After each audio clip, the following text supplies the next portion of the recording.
Yo, it's your boy Logos, and I find this Israel-Hamas conflict complicated for many different reasons.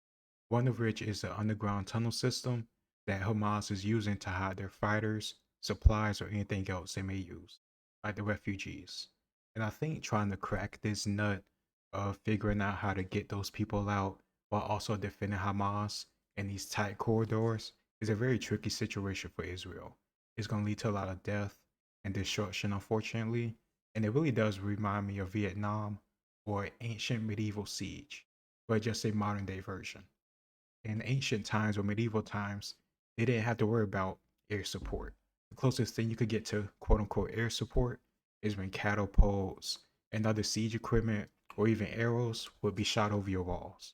Nowadays, it doesn't matter how high your walls are because our firepower can take them out. We can fly jets, planes, and fighters over the top and drop bombs. But when you have tunnels, you really are looking at a siege. And the whole idea of clearing out terrorists, people that could have booby traps or not care about their own lives, sending your own soldiers to defeat them, is a very nasty and unfortunate thing to ask of your people. I really want to get more details about this, and of course I'll cut it when I have anything of insight or worthwhile to say. So let's get into it. This is the tunnel system that stretches 300 miles under Palestinian territory. The tunnels enabled HMS fighters in 4 key objectives that you need to know about. First, to support kinetic military operations. Second, to evade the blockade and smuggle weapons. Third, to profit off its economic activity. And fourth, psychological warfare.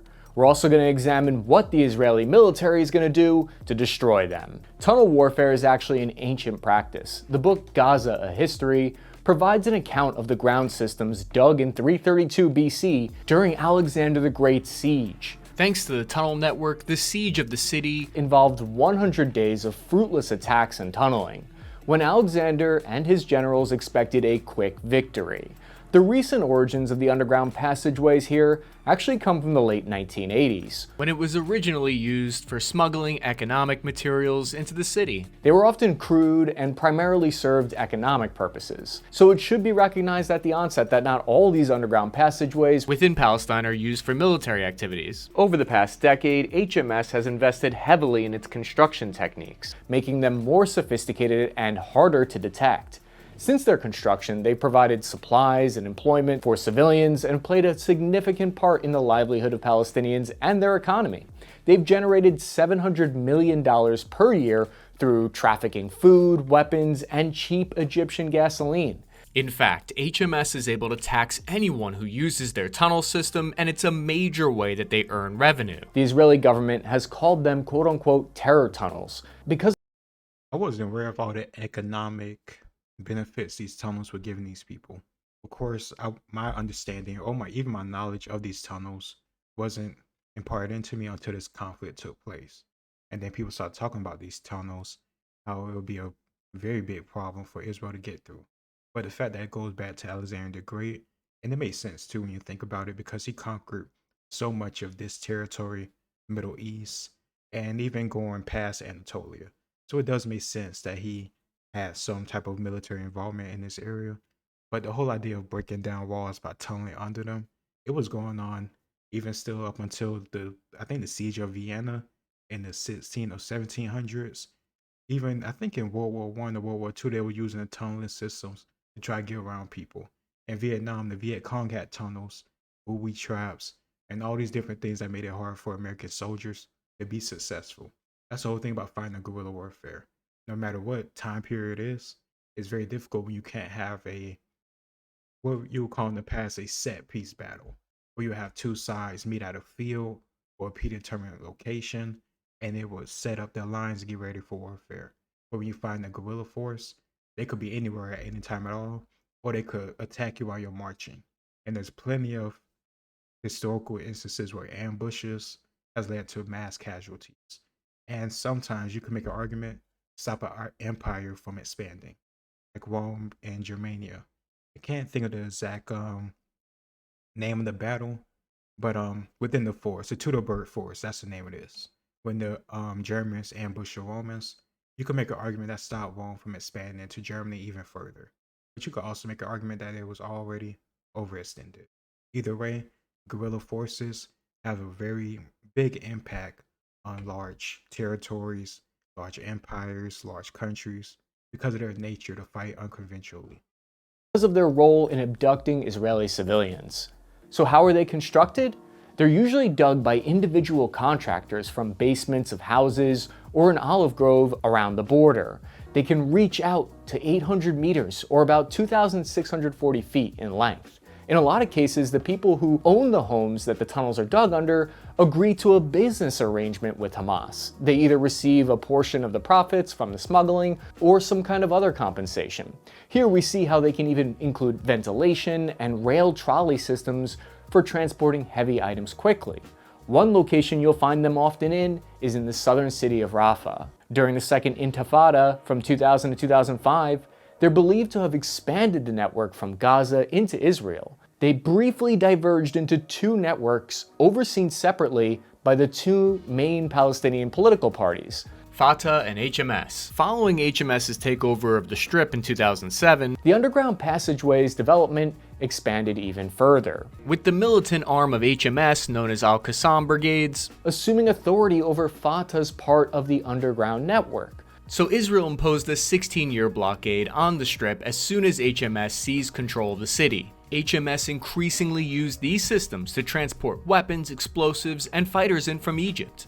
This allowed Hamas to bypass Israeli security measures, calling upon the expertise acquired in the construction of the smuggling underground passageways in the 1980s and 1990s. It's believed that they were transformed by the Al-Qassam militant brigades into what have been called Gaza's longest, deepest, and most sophisticated tunnels by Israeli engineers themselves. According to this congressional research report, the tunnels are actually Gaza's main economic engine and mode of rearming militants. Since Israel disengaged from the Strip in 2005, HMS started to ramp up construction of this sophisticated network of passageways that are meant for more than just hiding. The offensive style ones have been dug by hand because the use of machinery, heavy machinery, would risk detection. That's because Israel uses sensitive digital sensors and microphones located underground that are trained to detect the sound of construction equipment. Military analysts estimate that each underground system takes 2 to 3 years to complete and likely costs millions of dollars. It's estimated 7,000 people work to complete the underground system. One of these offensive tunnels stretched 300 meters into Israel and required 25,000 cement blocks weighing 800 tons. Many of the more advanced ones were constructed following the 2012 ceasefire agreement between Israel and HMS. This is the point where Israel agreed to lift these trade bans and blockades to allow humanitarian aid to enter the city. It is at this point that the newly uninhibited flow of steel and concrete intended for the building of above-ground infrastructure inside Gaza may have made the creation of the more sophisticated tunnels possible. In response, Israel did try to block concrete from being imported into the city, but this measure only hurt the innocent people there. In 2014, the Egyptian leader Mohamed Morsi was thrown out of power, and this was a big deal because he was sympathetic to the Muslim Brotherhood as well as HMS. So after he was thrown out of power, many of the tunnels that he allowed to be built were bulldozed under the current Egyptian president. The expansive 300-mile-long tunnel system contains a significant network, which is a challenge to destroy because they reach a depth of 30 meters or 100 feet below surface. And of course, my first thought would be the tunnels. Don't send your men down there. Excuse me. Don't send your soldiers down there that they can be torn apart. It'd be hard to retrieve any wounded because it's so confined. You can only move likely 1 or 2 people at a time. And that's really more so if they're like standing up. Trying to drag somebody through there, it's going to be very tough and very laborious for anybody that has to do it. Not to mention, you're going to slow down your squad, slow down your ability to get to objectives, and leave yourself more vulnerable to more attacks. So this tunnel system is even more complicated than I thought. And I didn't realize the economic ramifications or the long term or long established economic abilities that allow the people to have. Of course, taking away these tunnels is going to hurt the innocent people, but hopefully in the best case scenario, which we all know, especially when it comes to war, doesn't be the case. But hopefully after Hamas is rid of, these people can, live in better conditions we can have peace, we can have more economic development, so they don't have to go through tunnels anymore. I would say that what I would say is the best case scenario. But like I said, it's war, it's politics, and oftentimes the best case scenario doesn't really happen. Or if it does happen, that best case scenario could have been reached before anybody got killed or anybody went to war. Or billions of dollars is sucked into another conflict. While people are already suffering worldwide because of COVID, because of other things, because of the economic strain. So, we are where we are. For context of just how major of a construction project that is, 300 miles is about half the length of the entire New York City subway system. They're 1 meter wide, with a height of approximately 2.5 meters. It's tight, but it allows for ease of movement throughout, and it avoids the Israeli Air Force bunker buster munitions. Exactly. Bunker buster bombs are this type of weapon that can knock these deep buried systems out. The air-to-ground GBU-28, it's about 5,000 pounds of bunker buster that can penetrate reinforced concrete and earth to a depth of about 30 feet. If you know any channels that, go into depth on more modern military, I don't know what you want to say, weapon systems or armaments, put it in the comments down below because I'm interested to learn more about that type of stuff, which is something I'm not really that aware of because I stay in like ancient medieval history. The latest I really know about is World War II. By this point, my knowledge get a lot more spotty.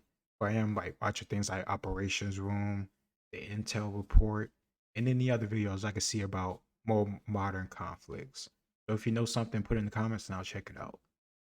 Hamas started digging them 100 to 130 feet in response to these systems. But there's another bunker buster bomb, the GBU-57, which is a 30,000 pound bomb capable of penetrating over 100 feet of earth, with exact numbers still being classified. If you forego using an expensive bunker buster bomb, then one of the only other options you have is to send an infantry squad in. And as soon as you go a few meters into the tunnel, your radio communication systems aren't going to work, and the number of places you can be ambushed from are countless. This has resulted in this cat and mouse game between the two sides. The Israeli Defense Forces are getting better at learning how to knock them out. But first, are you a gamer that's tired of getting owned? This video's sponsor, Gamecom, creates premium. I'm a gamer, but I'm good. Video games ain't that important to me. If I suck, I'll just play more. 30 tunnels were destroyed by the IDF. Then 62 miles of the system were destroyed in 2021. But they keep popping back up because since then, Israeli officials have confirmed that over 1,300 tunnels have been constructed by HMS, using what they estimate to be at $1.25 billion. And where did they get those funds? According to this Washington Post article, the money was originally intended for Palestinian infrastructure projects. On the other side of the argument, Palestine would say Israel restricts the importation of critical construction materials into the Strip. What this ultimately means is that concrete, pipes, wood, and steel construction materials are often not allowed in, which wrecks their economy. So it's not only weapons being smuggled, but also construction materials.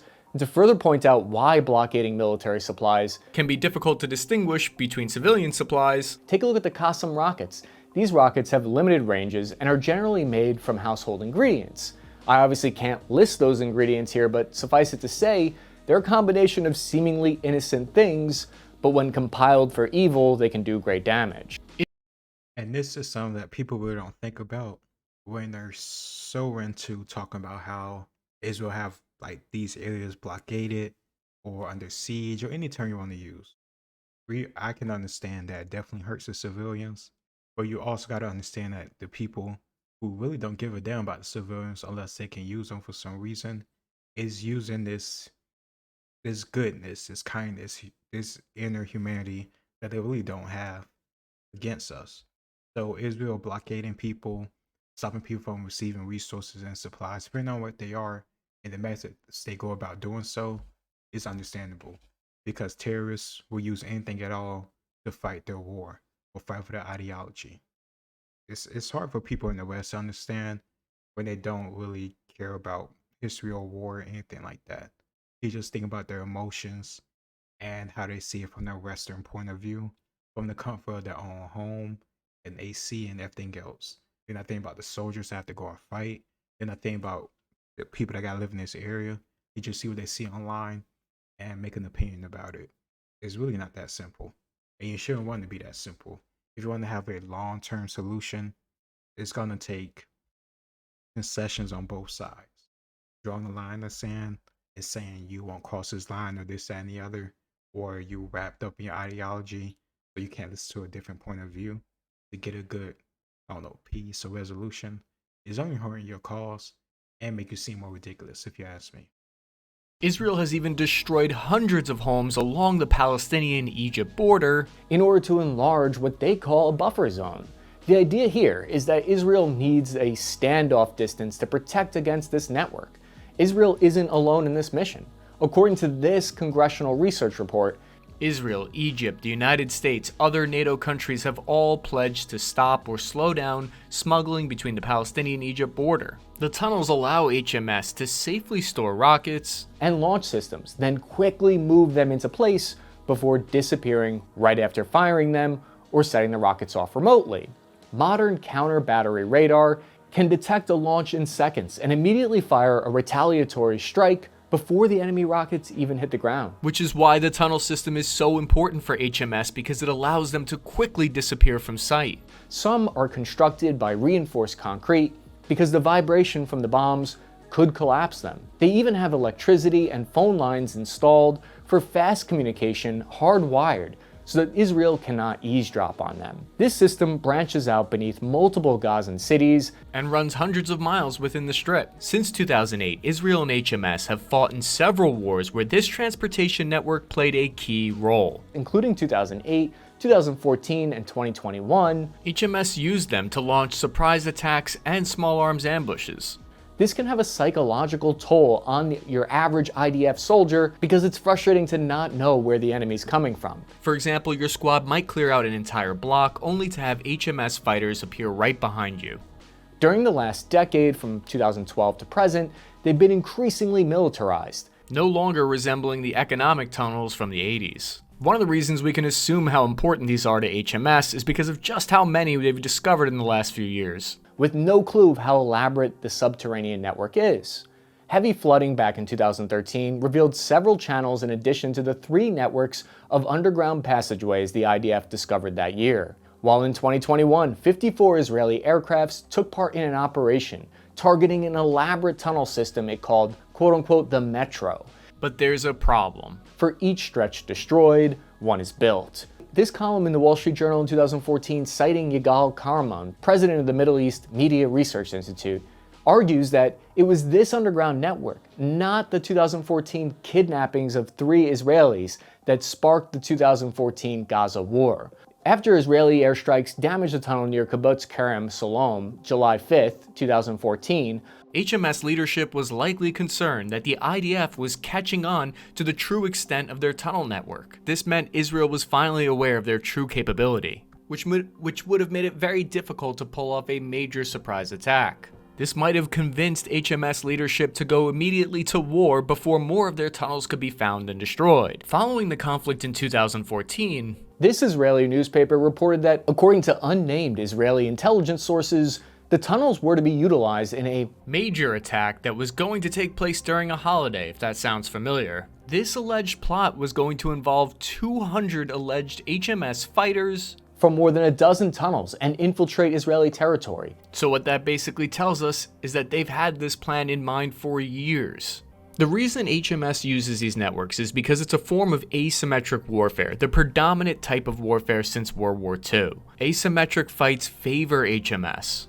It's a protracted military conflict between belligerents whose relative military capabilities, strategy, and tactics greatly differ. Exactly. And with this type of strategy on the Hamas side, they're not worried about, well, like, yes and no, they're not worried about trying to really overall defeat Israel. They're more so about worrying about winning the strategic warfare, which is staying in power, making sure they stick around, and hopefully using public opinion to get Israel to back down. I really don't see that happening, especially when considering you're a terrorist. It's not like you're an innocent country. It's not like this is a situation of Israel is Germany in the 1940s and Hamas is Poland. Like, no, that's not the case at all. So it's not like they're on the side of the good side. They can't rely on the world to go in and swoop in and save them because they're in the wrong. They are terrorists. That doesn't mean the people, the innocent Palestinians that live above ground are, but regardless, Hamas, the government, is terrorists. It is what it is. So don't find a long, prolonged war only benefits them, and it only hurts Israel, especially if they're going through the tunnels. That just means more blood being spilled for Israel. Hamas know where all the secret passageway are, where the safe houses are, and they probably can set up traps pretty quickly so they can get some kills while also getting away. It really makes no good sense, like in terms of a pragmatic Machiavellian type of way for Israel to even go down there. If you ask me, I think the easiest thing to do is like just flood the tunnels, find all the tunnels if you can. But that's the thing, they have interests within people's homes. So what are you gonna do? Break in people's homes and say they're working with terrorists with no proof, but you suspect? Yeah, that's really gonna look bad publicly. The UN, social media, everybody's gonna be against Israel. And that's what Hamas is hoping for. That's the only thing that's really gonna save them. But they can't save themselves. That's why they gotta fight unconventionally, asymmetrically. 20,000, 25,000 people or soldiers compared to 169,000. They would get slaughtered if they were out in the open. But dragging this out underground is the best way they can survive. It's not going to mean Israel going to fall like the ideology wants, but surviving so they can keep hurting Israel, and maybe someday that happens in their dreams. That's the best they can hope for, if you ask me. Due to one side having greater access to military resources than the other. In such struggles, the considerable power imbalance leads to two distinct strategies, where the incumbent force, the stronger force, leverages its superior military technologies and industrial base in an attempt to neutralize the insurgent force. The weaker force, however, they attempt to offset these deficiencies by whatever means are at their disposal. By applying this framework with the IDF as the incumbent and Hamas as the insurgent, we can start to better understand why HMS relies on these tunnel networks for their entire strategy. It makes perfect sense. Think of it like a medieval siege. If you have an army of 2,000 men against an attacking army of about 5,000, 8,000, the best chance you got is to retreat within your city and use your walls. And hopefully you have enough food, enough men to man these walls, and hopefully get some reinforcements and get a message out. That way you can survive long enough for help to arrive. Because that's the closest thing you can get to a victory. If you confront them out in the open field, if you sally out, you're probably gonna get slaughtered. Like, and there's multiple ways that can make that happen. Whether it's flanking you, whether it's just using brute force and no like strategy or tactics, and they just start hammering you through attrition. No matter what you do, you're gonna lose.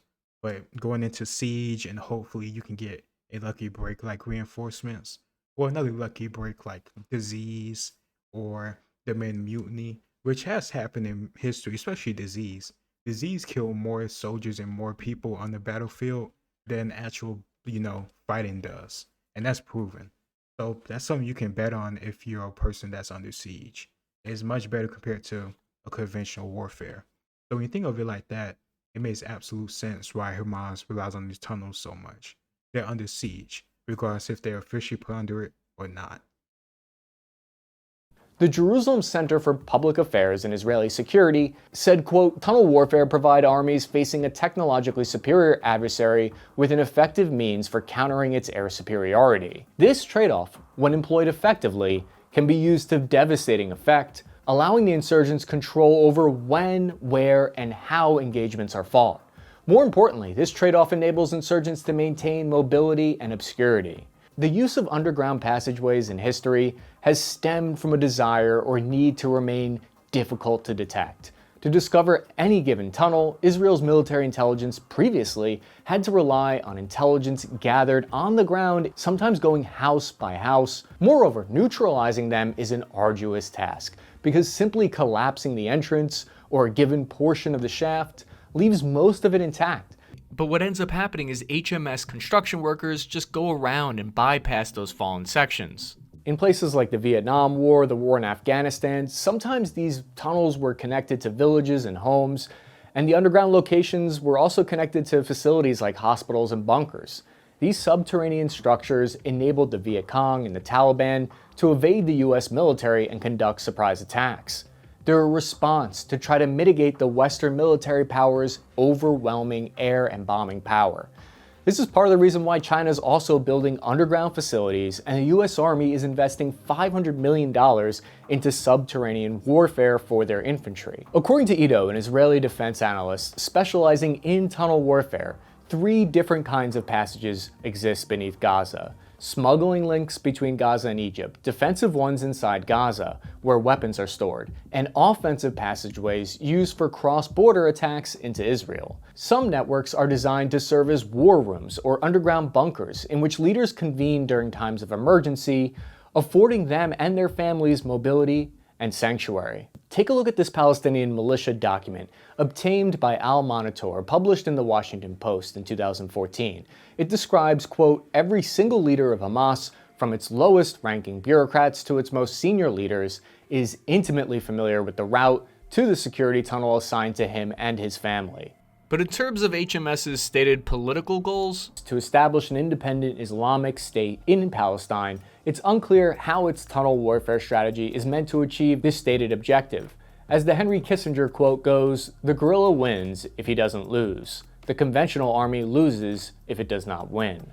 This statement is virtually a cliche nowadays, but nonetheless it sums up the aim of guerrilla fighters. Regardless of context, guerrilla fighters seek to wear down their stronger adversary, never neutralizing them outright. If guerrilla fighters can deny their enemy military victory indefinitely, they would subsequently dissuade them from continuing their campaign, thereby fulfilling their objective. However, there's one key distinction that I think separates the Palestinian-Israeli conflict from that of Vietnam and Afghanistan, which negates the long-term goals of Hamas's tunnels.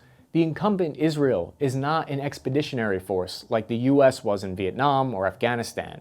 Israel controls Gaza's territorial waters on the account that Gaza resides within Israel's current territorial borders. It's highly unlikely that HMS's reliance on tunnel warfare is going to dissuade Israel from continuing its military and surveillance operations when the war front is the home front for both sides. A Gazan political analyst once said, "It's not like Hamas is going to liberate Palestine by tunnels. This conflict is going to explode again and again if the roots of this conflict are not resolved." This was said in 2014. There has been this trend since the end of World War II, where the weaker insurgent forces often win wars, not the stronger incumbent one. However, I don't think this trend applies to this conflict, assuming that no other actors involve themselves in the conflict directly. But what do you think? Let me know in the comments section. Oh no, I agree with him because that point about usually when you have a conflict like this, the home front is very much far away from the actual war. But when it's right there on your border and you have previous experience of fighting these type of people, insurgents, terrorists, you should have a leg up on how to deal with them. This tunnel system does sound very complicated, and who knows how many tunnels they have. Like you said at the start of the video, they have civilians using like their permission to build tunnels, and they give them like gasoline, food, money, many other different things for it. So it's even more difficult compared to the United States in the Middle East, like Afghanistan, Iraq, when they had to deal with insurgents, because tunnels and these being in every person's home or a good, percentage of people's homes is a problem. And you can't just break into everybody's home to see if they have a tunnel. If you do, it's gonna make you look bad. And this whole conflict, especially nowadays with social media, but this was the case 100 years ago. Germany in World War One was seen as Mongols and savages because they was treating Belgium horribly. And of course, newspapers and media hyped it up, but so at the end of the day, they ignored people's opinions and they ignored people's sympathies for the Belgians, and it cost them in the long term. And that happens over and over and over again. If your home front, if your allies, if your citizens doesn't have their heart or their back into the conflict you're fighting in, they're less likely to support you. And especially when it comes to the United States, Israel does have to worry about looking good on the public stage. Hopefully they can figure this out, get rid of Hamas with the least amount of civilian casualties as possible. But who knows? To be honest with you, when you have urban warfare, we have warfare in cities now and not on, plains, a battlefield place far away from the front. Like World War I, even in certain parts of France, you could go like maybe 50 miles or 100 miles from the front lines. You couldn't even tell it was a war. Nowadays, is no longer the case because much of this fighting is within cities. It's not in the open fields anymore. It's not separated from the front or the home front anymore. So hopefully the least amount of civilians can be lost during this, but unfortunately that's a sad reality of modern warfare. We have this amount of firepower, artillery, planes, bombs. Unfortunately, people are gonna be killed. And that includes the people you didn't even intend to kill. I'm not here to hear about your side or how you view Israel, how you view anybody else. I'm just telling like it is. And that's with any conflict, no matter where it is, good side or bad side. Can't really control how that fire explodes or how that shockwave is gonna hit. You may have intended to hit a particular target, but people may be in that target area, or there might be a ripple effect. You can't control that.